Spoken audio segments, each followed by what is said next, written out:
Okay, I will explain this performance twice. The first time is going to be as fast as I can. The second time is going to be with more details. Okay, I have the two kings, one color, and the ace different color.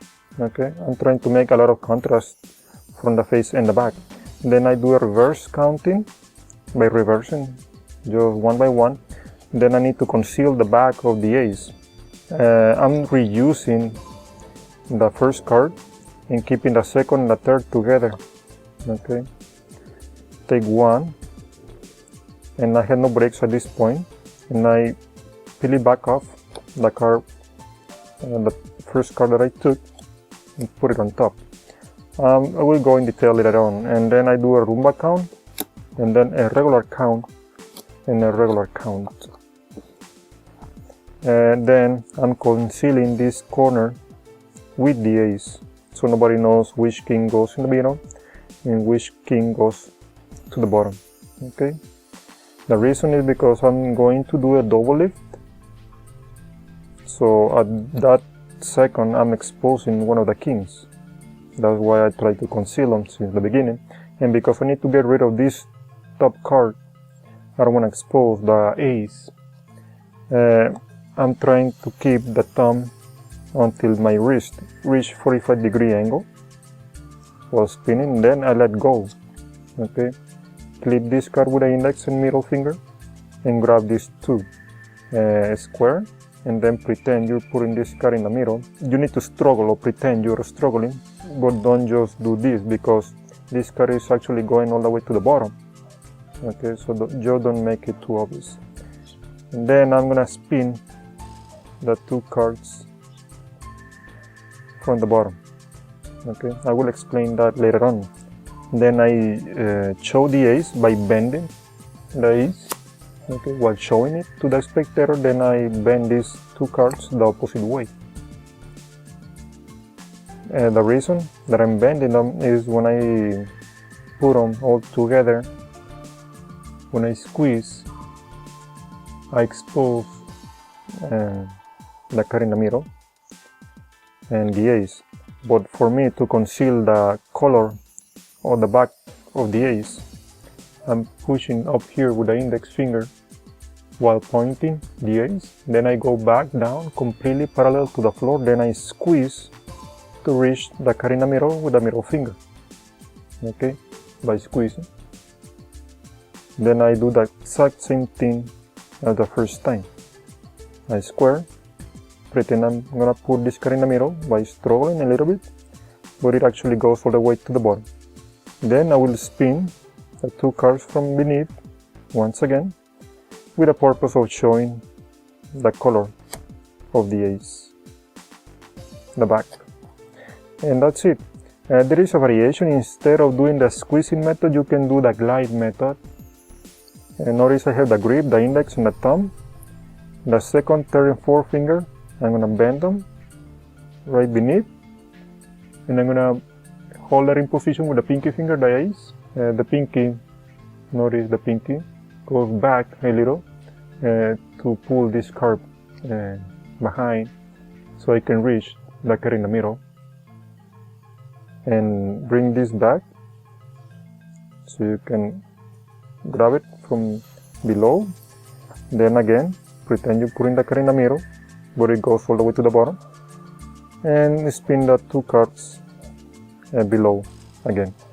And that's it for this quick explanation. Now I will go into details. Okay, so this is going to be the detailed explanation. Notice I do a regular reverse counting. Then I try to keep the same grip and the same speed in the process of concealing this ace. The way to do it is I peel off the top card, then I completely square. Okay, I'm not opening any fingers, just the tips. Okay, let me put it face up. Notice when I take this card and put it back down, there is no movement in my fingers. And there is no breaks neither, so I can just peel it off again and reuse it. 1, 2, and 3. That's it. With no breaks. There is another way you can do a break. maybe this is going to be a little bit secure. I take the top card, then the tip of this index finger. It's not really in the front or below, it's a little bit above. Okay, so when I bring it back down, I'm putting these two cards above the tip of the index finger, above the flesh. Okay, so I can keep or clip these two top cards with the index, the tip, against the hand. Hold them in position while retaking the card from below. Take one, the flesh or the tip, separate the second and the third card from the top one, which is the first one that I'm taking. So I can retake and keep these two always in place so I don't expose the color. So that's going to be up to you. However, notice that the grip, it's exactly the same when doing a reverse counting, and I'm doing it from the long side of the cards. That gives me better results personally. I don't do it from the short side or from the corner, I do it from the long side. Maybe to do a regular reverse counting is not the big deal. The big deal is doing the same reverse counting. Well, it looks similar, but obviously I'm trying to conceal the ace. And then I did a rumba count. The rumba count is with a thumb below and then index, middle and ring finger above. Turn over the three cards, fill up the top one, then turn back down whatever is left, in this case the kings, and then a regular count, and 3. So that way the rumba count looks like a regular count. Okay, the rumba count, regular count, and regular count. I pick up the ace, I conceal the corner right here, so nobody knows, not even the magician, you don't need to know which king goes in the middle, which king goes in the bottom, because I'm gonna expose one of the kings by doing the double lift. Then I take the top card, I leave the thumb from side to side, I twist the wrist 45-degree angle, and then I let go, so I don't expose the color of the ace. Clip it with an index and middle finger, and because they're perfectly square, you're supposed to struggle, you know, but don't over exaggerate. Then put it all the way to the bottom, hold it with the index finger, and this is going to be the spin, which maybe it may or may not be the most difficult part of the performance. If you're trying to keep the spinning, the before and after exactly the same, well, the closest as you can, that's going to be better, but at the same time that's going to be a bit difficult. Anyway, the way the spinning works, the ring finger, I'm just using the middle and the ring finger, that's it. The ring finger is contacting these two cards, the third and the second, right here, about here, and the ring finger, the middle finger, is going to be the pivot finger. Both cards from below are going to be spinning above the middle finger, but the middle finger doesn't really have to be in the middle.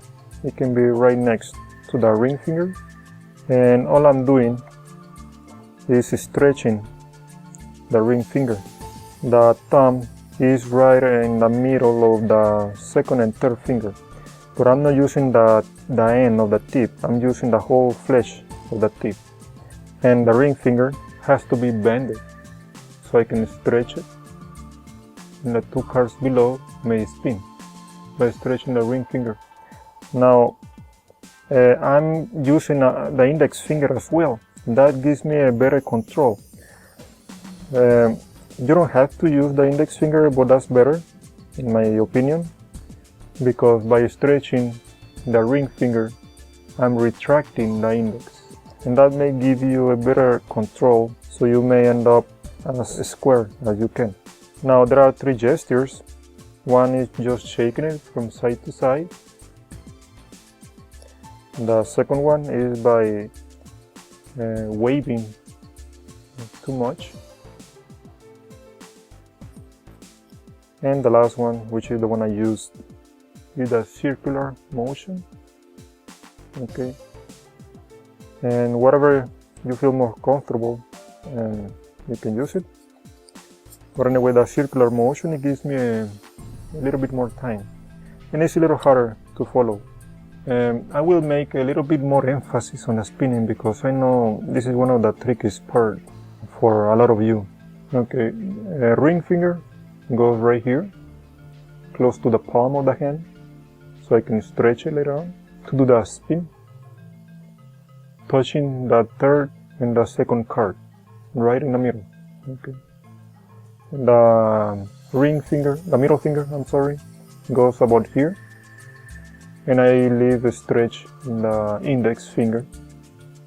So by stretching the ring finger, I may retract the index finger, okay? But the thumb remains in the middle of the second and third finger, which is the middle and the ring finger.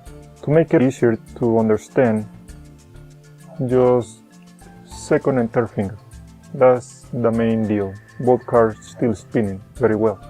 That's it. But the index finger, like I said, it gives me a better control.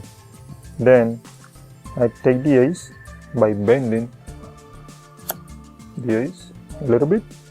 Then I bend these kings in the process of showing them. So the bend is not too obvious. It looks reasonable when showing each one. So I can squeeze and reach the card in the middle with the middle finger. But you don't try to squeeze in the process of going down. Make sure your hand, the three cards, are completely parallel to the floor. So you may squeeze to reach the card in the middle with the middle finger.